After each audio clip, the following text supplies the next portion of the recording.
So I was listening to a local pastor talk about Jesus saying, ask and you'll bear much fruit. Like, ask for things and you'll bear much fruit. Okay. Fact of the matter is that that's just not how it works. Okay. Jesus is not talking about this world, he's talking about the next.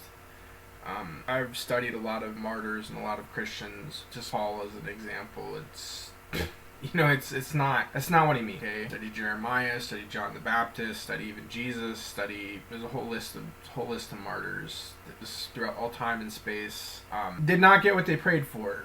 Boethius, another example, was thrown in prison and executed. There's been Christians that went through terrible tortures and didn't get a thing. Some of them, it would have been a mercy to die, but they managed to get out of their situation. Okay, so this theology that, God gives you material things so you can be bubbly and happy, that's not true. That discourages the sufferer. And the fact of the matter is, we in America are privileged to have one of the best economies in the world. For 7 billion other people, they don't get any of this. Okay, they don't have nice coffee, they don't have nice computers, they don't have nice food. You're going to tell them that they are sinning because they don't get what they pray for. The thing they pray for might be a donkey or a goat.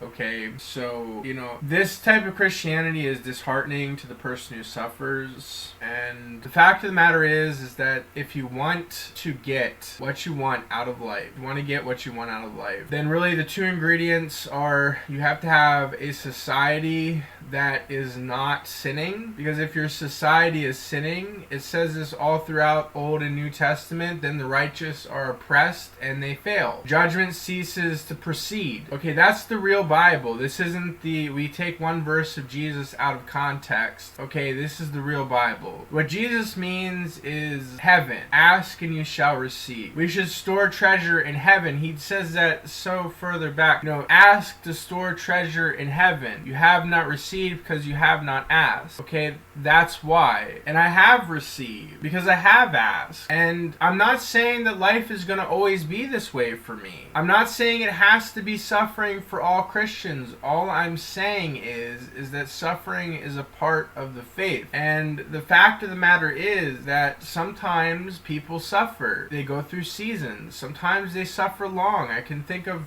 James, who talks about the prophets. The earth was not worthy for them. James talks about that of the prophets. The earth was not worthy for these men. They suffered their entire lives.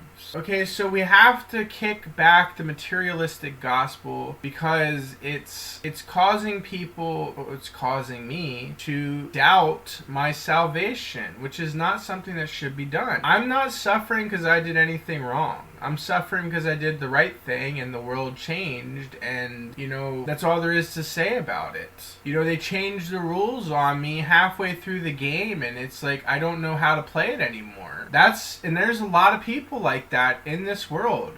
If you have your little corner of the market, well, then you're fine. But, there's a lot of people losing everything right now because it's just not the same world it was even 20 years ago. And Christians, you have to be respectful of that.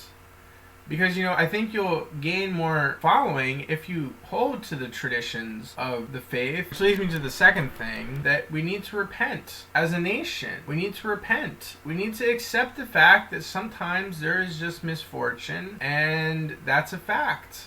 That's a fact. And sometimes you are unbound and unchained from that misfortune. Sometimes your misfortune dissipates and you have a season of plenty. But sometimes it doesn't. And you have very real enemies out there, Christians, who want you to suffer. Some of your best friends might actually secretly hate you. And they might do everything they possibly can to undermine you. Okay, some of those people in your day-to-day life, they might be there to hurt you and you don't even know it. As it says in, I think it's Habakkuk, the wicked surround the righteous and cause wrong judgment to proceed. So there's something to think about.